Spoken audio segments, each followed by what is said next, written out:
Bonjour et bienvenue sur la chaîne de l'Heure Bleue pour ce nouveau podcast. Aujourd'hui, j'ai envie d'aborder les notions de victimisation, culpabilisation et responsabilité. Quand il nous arrive quelque chose de désagréable, on a rarement le choix de l'événement. Si j'apprends que mon mari me trompe, évidemment, je ne choisis pas de vivre cette épreuve, en tout cas certainement pas consciemment. Si je tombe à vélo et que je me casse un bras, eh bien, je n'ai pas d'autre choix que d'avoir un bras cassé, on est bien d'accord.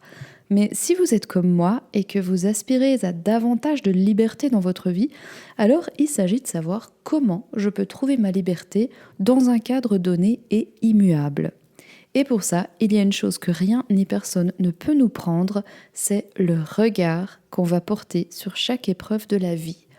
Et ce regard, il nous appartient, et même si c'est souvent très difficile de le changer, c'est pourtant notre seule façon de ne plus dépendre des événements extérieurs pour avancer. Et c'est particulièrement valable dans le cas où on estime être victime d'une injustice. Alors, comme j'aime bien illustrer mes propos par des exemples, je vous propose une même histoire qu'on va observer à travers 3 regards différents. C'est donc l'histoire d'un couple pour qui, a priori, tout va bien. Et pourtant, un jour, le mari apprend que sa femme le trompe depuis des mois. S'ensuit une grosse crise, évidemment, et la femme, désolée, promet qu'elle ne recommencera plus, que c'était une erreur et qu'elle va tout arrêter avec son amant. Les semaines passent, les choses se calment, petit à petit l'ambiance redevient agréable à la maison, l'épouse affirme qu'elle aime son mari et elle parle même de finir ses jours avec lui. Alors il recommence à faire des projets, l'épouse semble investie et amoureuse, le mari est rassuré, il reconstruit sa confiance, il pardonne, jusqu'au jour où, 1 an plus tard, l'épouse finit par quitter son mari pour filer avec son amant définitivement. Et à ce stade, je vous propose un petit exercice rapide. Mettez-vous simplement dans la peau du mari quelques secondes, quel que soit votre genre, peu importe, mettez-vous simplement donc dans la peau de celui qui a été trompé. Et imaginez ce que ça vous ferait si vous étiez à sa place et que comme lui, vous auriez pardonné et accordé à nouveau votre confiance à votre femme, vous auriez eu l'espoir que les choses étaient réglées et que tout allait bien se passer. Comment vous réagiriez? Quelles seraient vos pensées? Contre qui ces pensées seraient-elles dirigées? Prenez quelques instants pour vous projeter. Je vais vous laisser quelques secondes.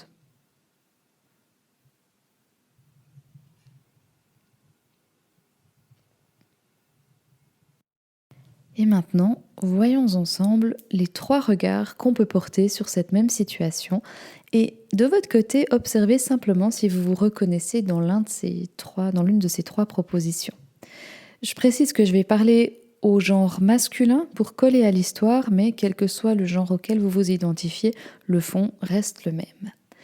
La première réaction possible, c'est de se considérer comme victime d'une injustice. Je suis en colère contre ma partenaire, je considère que j'ai été pris pour un con, qu'on s'est moqué de moi, qu'on m'a pas respecté.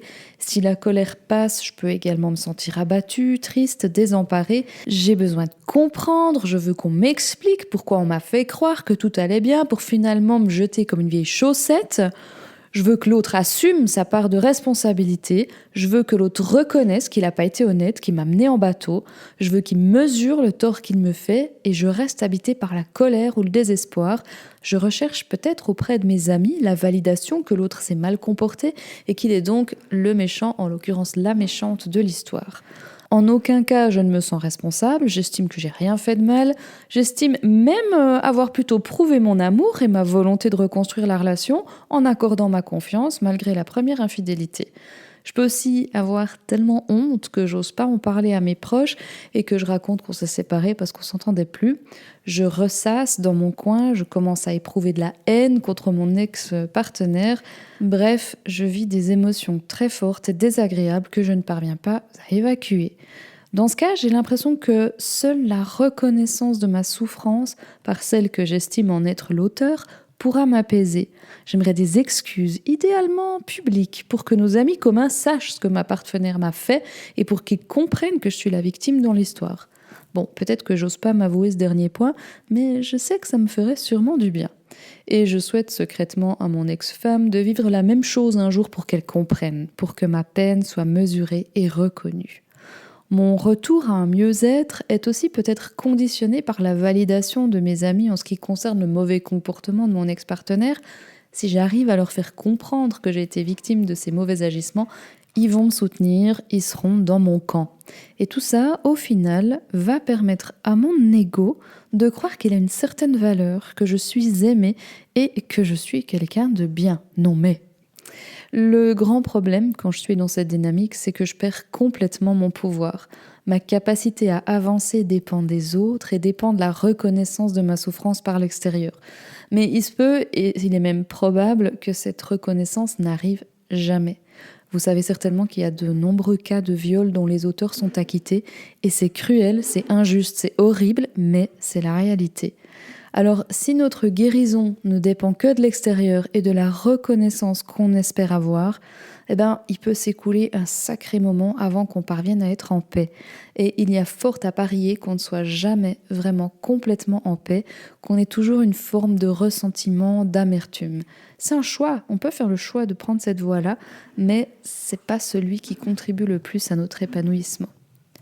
Deuxième possibilité, je me culpabilise. J'essaie de comprendre ce que j'ai fait pour mériter ça. Je me dis que si j'avais peut-être pris un peu plus de soin de moi, si j'avais été plus attirant, si j'avais su être assez intéressant, assez intelligent, drôle, beau, séduisant, peut-être que ça ne serait pas arrivé. Je me dis que son amant doit probablement être plus grand ou plus drôle que moi, plus musclé peut-être.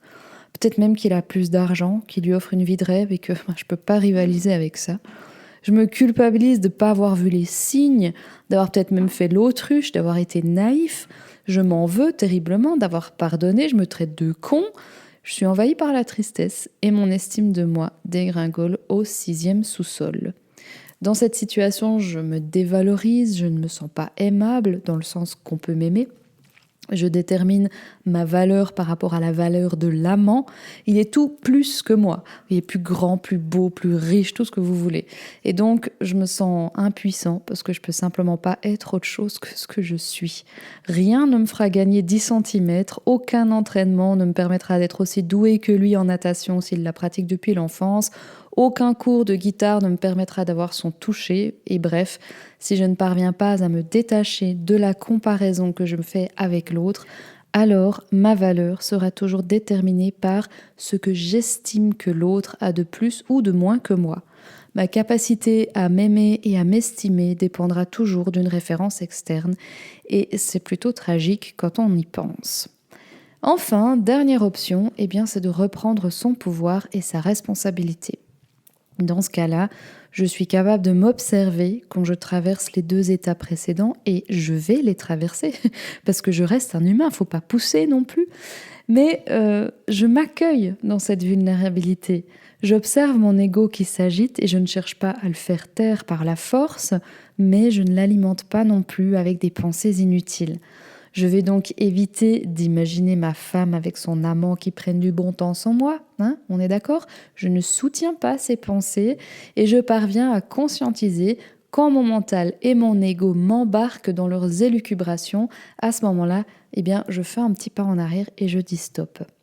Je vais aussi prendre soin de mes parts blessées et de mon ego en m'apportant de l'auto-empathie.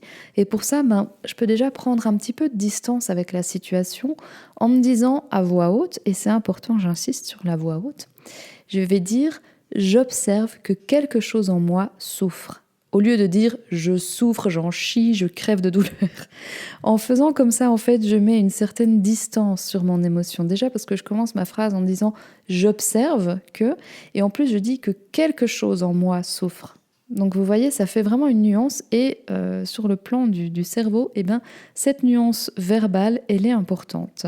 Et donc dans ce cas-là, c'est plus tout mon être en entier qui souffre, mais seulement une partie. Ensuite, je peux apporter de l'empathie à cette part et me dire à moi-même « je suis là pour toi, je sais que tu souffres et je t'accueille comme tu es. Je t'aime et je reste main dans la main avec toi. » Ça vous paraît niais ? Ça n'a aucune importance. Faites-en l'expérience et observez ce qui se passe. C'est important d'apprendre à se traiter soi-même avec la même bienveillance qu'on pourrait avoir pour son enfant ou pour un proche. J'apprends à simplement rester avec ma souffrance, sans chercher une solution qui permettrait de la faire cesser rapidement. Et on n'a pas l'habitude de faire ça, parce qu'on nous a appris que c'est pas bien d'être triste.